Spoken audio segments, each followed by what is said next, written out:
नमस्कार। आप देख रहे हैं क्यूवाइब और मैं हूं प्रवीण झा। बात अभी करेंगे असम विधानसभा चुनाव की और यहां पर हो गई है बल्ले बल्ले। अब आप सोच रहे होंगे कि किसकी बल्ले बल्ले हो गई है, क्योंकि एक तरफ कांग्रेस पार्टी है जो लगातार ये उनके नेता खासकर ये दावा कर रहे हैं कि जो हिमंता बिस्वा शर्मा की सरकार है वो भ्रष्टाचार में लिप्त सरकार है और उसको इस बार असम की जनता जो है वो उखाड़ फेंकेगी।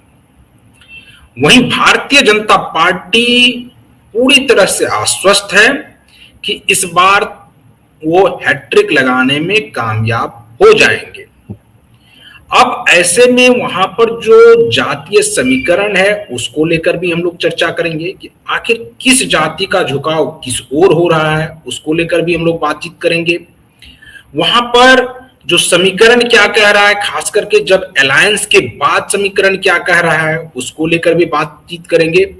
और जो कांग्रेस से कुछ नेता मतलब पाला बदलकर भारतीय जनता पार्टी में शामिल हो रहे हैं उसको लेकर, पहले जो कांग्रेस में थे अब बीजेपी में है, उनका क्या बयान है, प्रियंका गांधी को लेकर वो क्या कुछ कह रहे हैं, उस सब पर हम लोग चर्चा करेंगे। और इस चर्चा में हमारे साथ हमारे राजनीतिक विश्लेषक संजीव प्रियदर्शी जी जुड़े हैं। संजीव जी, हम आपसे ये जानना चाहेंगे कि एक तो हम लोग जो आज कार्यक्रम कर रहे हैं कि हो गई है बल्ले बल्ले, किसकी बल्ले बल्ले होने वाली है खास करके असम विधानसभा चुनाव में? निश्चित रूप से हिमंता बिस्वा शर्मा और बीजेपी के नेतृत्व वाली एनडीए की बल्ले बल्ले होने की पूरी संभावना है। क्योंकि आप देखिए, हिमंता बिस्वा शर्मा में कई तरह की बात हो सकती है कि वो अपर असम में कई बेल्ट में लोकप्रिय उतरे नहीं है जितने की दिल्ली से लोग समझते हैं, या जो ट्राइबल बेल्ट में मेल में पॉपुलर नहीं है। लेकिन सवाल ये उठता है कि हिमंता बिस्वा शर्मा के साथ सर्बानंद सोनोवाल है जो ट्राइबल समाज के बड़े नेता है और वो उनके साथ है। इसके अलावा आप देखिए कि लगातार कांग्रेस के बड़े नेता, चाहे वो प्रद्युत बारदोलाई हो या भूपेन कुमार बोरा जो बोरा समाज के बहुत बड़े नेता है, वो सब, और तीन में से एक सांसद जो बारदोलाई जी थे वो एक सांसद थे और अब वो विधायक का चुनाव लड़ रहे हैं।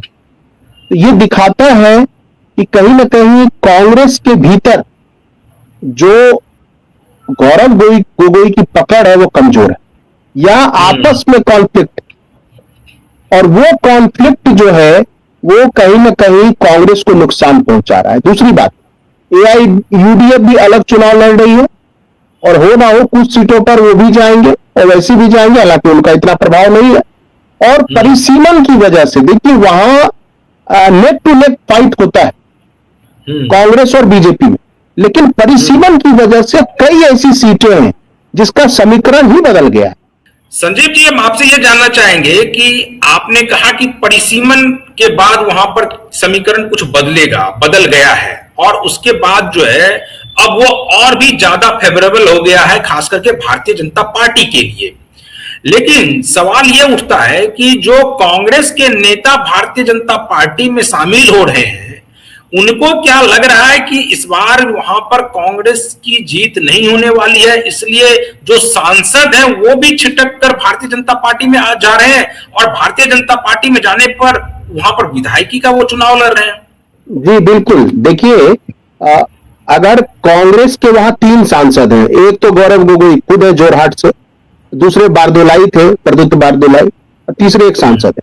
अब तीन में से एक सांसद ही भाग के चला गया, तो इसका मतलब है, और वो सांसद छोड़िए, सांसद ही छोड़िए, वो विधायक का चुनाव लड़ रहा है प्रद्युत बारदोलाई। इसका मतलब ये है कि कांग्रेस के लोकल यूनिट को पता है कि हमारी हार होने वाली है हमारी पार्टी की, और जो वहां सीएलपी हेड थे यानी डिप्टी सीएलपी रकीबुल हुसैन, तो रकीबुल हुसैन और गौरव गोगोई में नहीं बनती है। गौरव गोगोई और भूपेन बोरा, प्रद्युत बारदोलाई, इन सब में नहीं बनती थी, इसलिए भूपेन बोरा भी छोड़ के गए। बोरा ओबीसी कम्युनिटी में आता है और बहुत बड़े नेता है वहां के भूपेन बोरा, वो भी उन्होंने बीजेपी ज्वाइन कर लिया कांग्रेस छोड़ के। प्रद्युत बारदोलाई ज्वाइन कर लिया, सांसद छोड़ के विधायकी का चुनाव लड़ रहे। और बारदोलाई ने क्या कहा, उसने कहा कि इमरान मसूद और आसिफ महमूद के बयान से, और चूंकि कांग्रेस में कोई उनकी सुनने वाला नहीं है, इसके लिए वो छोड़ के जा रहे थे। इनडायरेक्टली उन्होंने प्रियंका गांधी को टारगेट कर और राहुल गांधी को भी टारगेट कर कि उनकी कोई पूछ रही है। और इससे क्या मैसेज जा रहा है कि गौरव गोगोई को इतना ज्यादा पावर दे दिया है राहुल गांधी और प्रियंका गांधी ने कि गौरव गोगोई अपने कद के जितने भी युवा नेता हैं सबका पत्ता साफ कर। इसकी तुलना आप इससे कर सकते हैं जब हरियाणा में सारा पावर राहुल ने दे दिया भूपेंद्र हुड्डा और हरियाणा में कांग्रेस हार गई, क्योंकि आपस में नेताओं की नहीं बन रही है। तो एक तो यह है कि जो वहां स्थानीय, एक तो परिसीमन हो गया बहुत बड़ा मुद्दा, कि परिसीमन की वजह से कई ऐसी सीटें हैं, और जब हम आएंगे अपर असम में, लोअर असम में चर्चा करेंगे, बराक वैली में और मिडिल असम में चर्चा करेंगे, तो हम बताएंगे सीटवार कि किन किन सीटों पर कांग्रेस जीतने वाली थी और उन सीटों पर परिसीमन के बाद गेम बदल गया। और ऐसा कहा जा रहा है कि लोकसभा चुनाव में तो बराबर वोट मिला था कांग्रेस और बीजेपी को, लेकिन इस बार 2% वोट ज्यादा मिलने वाला है बीजेपी। और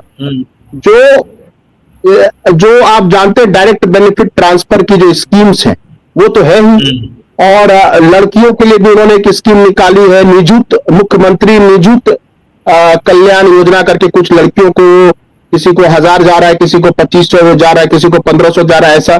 उसके बाद अरुणोदय एक स्कीम निकाली गई है, जो जितने भी चाय बागान में श्रमिक है और वो 17% है असम की आबादी के, उनको खाता खोलते समय 6000 उनके खातों में जा रहा है। महिलाओं को 6000 डाला गया इलेक्शन से जस्ट पहले। तो ये जो डायरेक्ट बेनिफिट ट्रांसफर की स्कीम है वो तो है ही, इसके अलावा केंद्र सरकार की योजनाएं हैं। और स्वाभाविक है कि जब आप 2 बार बीजेपी वहां सत्ता में रह चुकी है तो आप देखिए कि मसल्स पावर भी है और ऑर्गेनाइजेशनल पावर भी बहुत ज्यादा है बीजेपी का। और चूंकि कांग्रेस ले देकर एक ही पार्टी पर, एक ही चेहरे पर निर्भर है, गौरव गोगोई पर, और गौरव गोगोई पर जो पाकिस्तान को लेकर जो आरोप लगे कि पाकिस्तान गए और उनकी पत्नी गई पाकिस्तान, वहां पाकिस्तान के राजदूत ने ये सुविधा उनको उपलब्ध कराई, वो 7-8 दिन रहे। हालांकि खुद गौरव गोगोई ने स्वीकार किया कि वो पाकिस्तान गए, लेकिन मान लीजिए ये परसेप्शन तो बना रही है बीजेपी। बिल्कुल, अब सच्चाई कितनी है, जब बीजेपी सरकार में है कोई एफआईआर तो कर नहीं रही है, केंद्र में भी राज्य में भी, लेकिन परसेप्शन बना रही है और उस परसेप्शन से भी कांग्रेस को नुकसान है। और आप देखिए कि एक मौका था जब जुबिन गर्ग जी का देहांत हुआ था, असम की माटी के, और ये कहें कि भारत की माटी के बड़े सपूत थे जुबिन गर्ग, और जुबिन गर्ग की जिस तरह से विदेश में संदिग्ध परिस्थितियों में मृत्यु हुई, तो उसका जो उस समय कांग्रेस को जो करना चाहिए था वो नहीं कर पाए। उनके परिवार के साथ खड़े रहना या जस्टिस की डिमांड करना, कोई मूवमेंट कर देना, गुवाहाटी में कोई आंदोलन कर देना, वो सब कुछ नहीं कर पाए, बैठी रह गई। तो एक जो मूवमेंट था वो चूक गया। इसके अलावा आप देखिए दरअसल क्या है कि जो बांग्लादेशी घुसपैठिए आकर बसे हैं, जहां भी बसे हैं, वो ट्राइबल्स इलाकों में बसे, और ट्राइबल्स और उनमें डायरेक्ट लड़ाई होती है।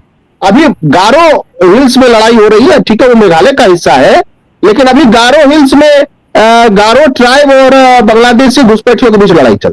तो ट्राइबल्स जो है अपने लिए खतरा मानते हैं बांग्लादेशी घुसपैठी। और जो एक असमी कल्चर, असमी प्राइड, आप देखिए लचित बुरफकन, इनका नाम बहुत कम जानते, लेकिन आप देखिए उनको जिस तरह से उनका महिमा मंडन हुआ है, और वो है भी उसी महान योद्धा है, अहोम समाज के सबसे बड़े योद्धा और नॉर्थ ईस्ट के सबसे बड़े योद्धा। मुगलों को उन्होंने युद्ध में हरा दिया था लचित बुरफकन।